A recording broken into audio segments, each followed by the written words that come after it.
Musuh terbesar penghambat kesuksesan adalah diri kita sendiri. Pernah mendengar kalimat itu? Kemungkinan besar pernah, karena kalimat yang satu itu sering disuarakan di berbagai acara bertemakan motivasi. Sayangnya, meski mungkin saja terdengar bijak bagi sebagian orang, kalimat itu justru berpotensi memunculkan masalah tersendiri. Seperti apa lebih jelasnya? Simak uraiannya di Live Restoration serial video kali ini.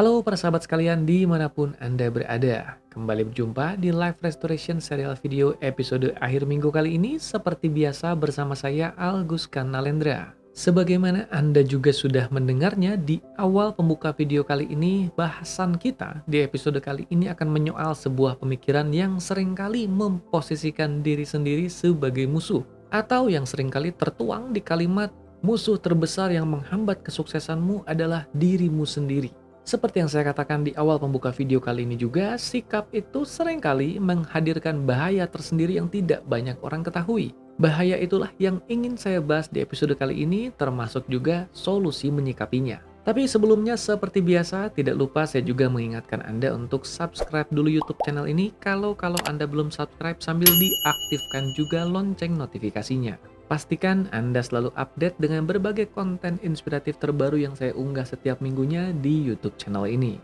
Oke, kembali ke bahasan kita, kenapa saya mengatakan menjadikan diri sendiri sebagai musuh ini seringkali menghadirkan masalah tersendiri.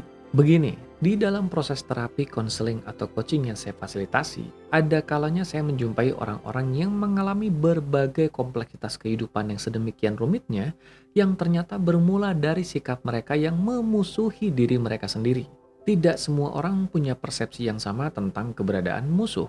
Ada beberapa orang yang ketika mendengar kata musuh, maka hal ini identik dengan sebuah sosok yang hendaknya dibenci. Sehingga tidak heran ketika ia memusuhi dirinya sendiri atau meletakkan dirinya sendiri sebagai musuh, ia juga sedang belajar untuk membenci dirinya sendiri. Masalahnya adalah karena kebencian ini tertuju pada diri sendiri, maka begitu juga berbagai atensi, berbagai fokus yang ada juga secara negatif diarahkan pada diri sendiri. Hal ini yang kemudian melatari munculnya berbagai masalah-masalah dalam kehidupan, termasuk juga menjadi penyabotase kesuksesan. Kenapa bisa demikian? Hal ini karena ia tidak lepas dari anggapan bahwa musuh adalah keberadaan yang harus dibenci, seperti tadi sudah dijelaskan. Karena ia menjadi sosok yang dibenci, tidak heran kalau kita jadinya ingin sesuatu yang buruk terjadi padanya dan kita tidak ingin sesuatu yang baik terjadi padanya. Maka terjadilah atensi atau fokus yang kemudian menghancurkan diri sendiri itu, atau menginginkan hal yang buruk terjadi pada diri sendiri, atau juga malah sikap yang menyabotase kesuksesan karena tidak ingin hal yang baik terjadi pada diri sendiri. Ada yang kemudian akan mengatakan, tapi kan itu hanya sebuah kalimat mutiara. Masalahnya adalah pikiran bawah sadar kita tidak bisa membedakan hal itu. Apa yang dimaknai atau diyakini oleh pikiran bawah sadar, itulah yang kemudian dijalankannya. Maka pikiran bawah sadar tidak mengenal frasa musuh yang ada di kalimat ini sebagai arti filosofis. Ia mengartikannya sebagai musuh dalam artiannya sebenarnya. Tidak heran kalau sikap terhadap musuh inilah yang kemudian dijalankannya karena itulah instruksi yang diterimanya. Tapi bukankah hal ini juga berpulang kembali kepada makna dari musuh itu sendiri dalam diri kita? Betul sekali. Pada dasarnya semua akan kembali berpulang kepada makna dari musuh itu sendiri yang kita lekatkan dalam diri kita. Termasuk juga makna dari musuh ini adalah sosok yang harus kita apakan. Semua itu akan kembali kepada makna yang melekat pada frasa musuh itu sendiri. Tapi secara umum, bukan berarti semua, secara umum kebanyakan dari kita memiliki konotasi yang negatif ketika mendengar kata musuh. Betul?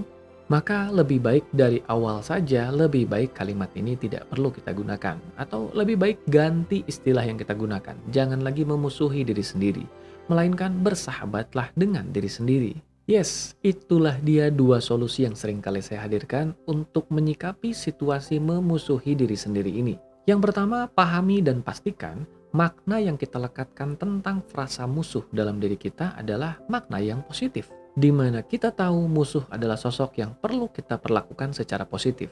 Tapi sekali lagi, karena hal yang satu ini agak rumit dan memang secara mendasar kebanyakan dari kita meyakini bahwa musuh adalah keberadaan dari sesuatu yang dianggap negatif, lebih baik kita gunakan saja solusi yang kedua, yaitu bersahabatlah dengan diri sendiri. Tapi bagaimana kalau ternyata ada begitu banyak sikap yang nampak seperti menghambat dari diri kita sendiri?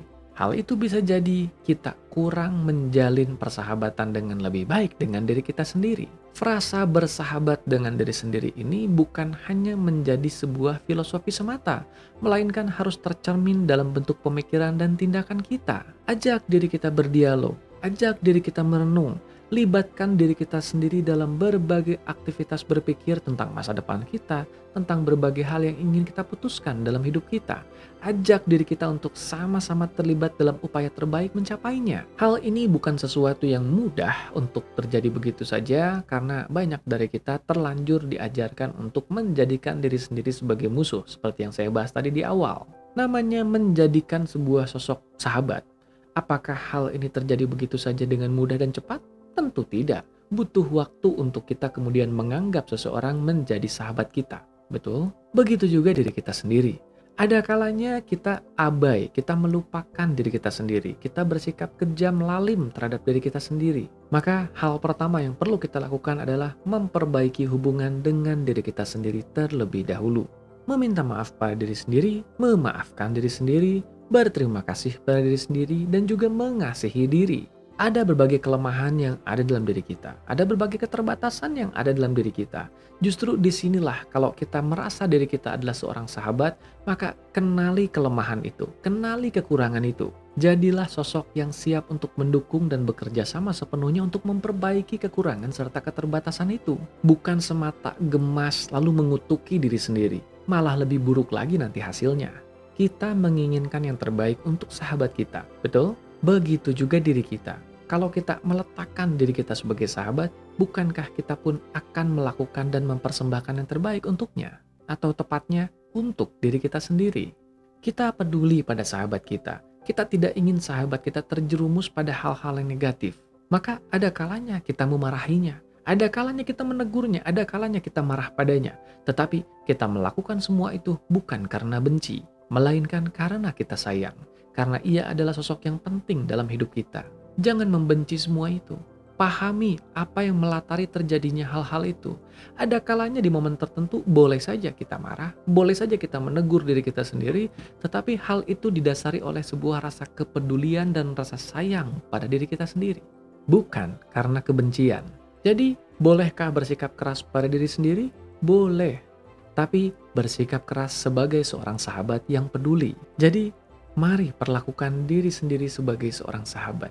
Ingat, yang tidak pernah meninggalkan kita adalah diri kita sendiri. Orang lain di sekitar kita, bahkan orang terdekat kita sekalipun, selalu ada masa di mana mereka tidak bisa membersamai kita. Tapi diri kita sendiri selalu ada dalam diri kita dan selalu ada membersamai diri kita. Maka sekali lagi, mari bersahabat dengan diri kita sendiri. Berikan dukungan, berikan penguatan, berikan segala yang terbaik pada diri kita sendiri. Kalaupun ada berbagai hambatan atau hal-hal yang kurang baik yang masih diri kita tampilkan, maka jangan hakimi, jangan benci diri kita, tapi pahami apa yang melatari terjadinya hal-hal itu. Dan kalau diperlukan, kita bisa saja keras atau memarahi diri, tapi lakukan semua itu dengan rasa sayang sebagai seorang sahabat yang peduli pada kebaikan sahabatnya. Akhir kata, sampai jumpa di episode berikutnya Life Restoration serial video minggu depan. Ingat, subscribe YouTube channel ini Agus Kanalendra kalau Anda belum subscribe, dan aktifkan lonceng notifikasinya agar Anda terus update dengan berbagai konten terbaru yang diunggah di YouTube channel ini. Salam sehat, berkah berlimpah, damai dan berbahagia selalu dimanapun Anda berada bersama mereka yang Anda kasihi, terutama sahabat baik Anda, diri Anda sendiri.